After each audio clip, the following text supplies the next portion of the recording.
சூழ்ச்சி முடிவு துணிவைதல் அத்துணிவு தாழ்ச்சியில் தங்குதல் தீதுன்னு நல்ல ஒரு திட்டம் போட்டு படிக்கணும் முடிவு பண்ணிட்டோம்னா காலதாமதம் படுத்தக்கூடாது. நம்ம காலதாமதம் மட்டும் படுத்தணும்னா அதை விட தீங்கு வேற எதுவுமே கிடையாது. மறத்தல் வெகுளியின் தீதைன்னார் வள்ளுவர். அதாவது கோவப்படுறதை விட மறதி அப்படிங்கிறது ரொம்ப தீங்கானது. நம்ம மறந்துடக்கூடாது. டெய்லி படிக்கணும் அப்படிங்கிறதுல இருந்து அந்த டீவியேஷன் ஆகாமல் புத்தகத்தை தூக்கிறதுக்கு பாருங்கள். நிச்சயமாக அதான் ரொம்ப முக்கியம். சூழாமல் தானே முடிவெய்தும் தம் குடியை தாளாது உஞற்றுபவருக்கு. அதாவது நீ நினைச்ச காரியத்தில் ஜெயிக்கணுமா, நீ உன் குடும்பத்தை உயர்த்தணும்னு நினச்சி காலம் தாழ்த்தாமல் புத்தகத்தை தூக்கிட்டு உட்காரு.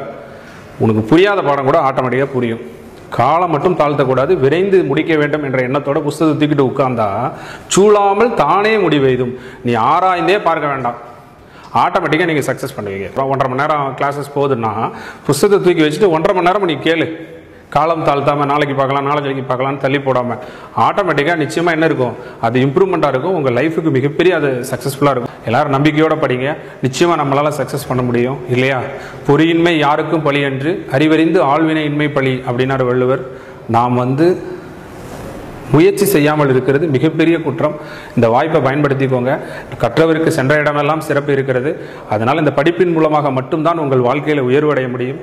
அஞ்சுவது அஞ்சாமை பேதமை, அஞ்சுவது அஞ்சல் அறிவார் தொழில் அப்படின்னு இருக்காரு வள்ளுவர் இல்லையா? நம்ம அஞ்சக்கூடிய விஷயத்துக்கு அஞ்சணும், அதுதான் அறிவுடைமை. அதனால் நம்ம அஞ்சுத நம்மளுடைய வீரத்தையும் விவேகத்தையும் நம்ம எந்த இடத்துல காட்டணுங்கிறது சரியான இடத்துல காட்டணும்.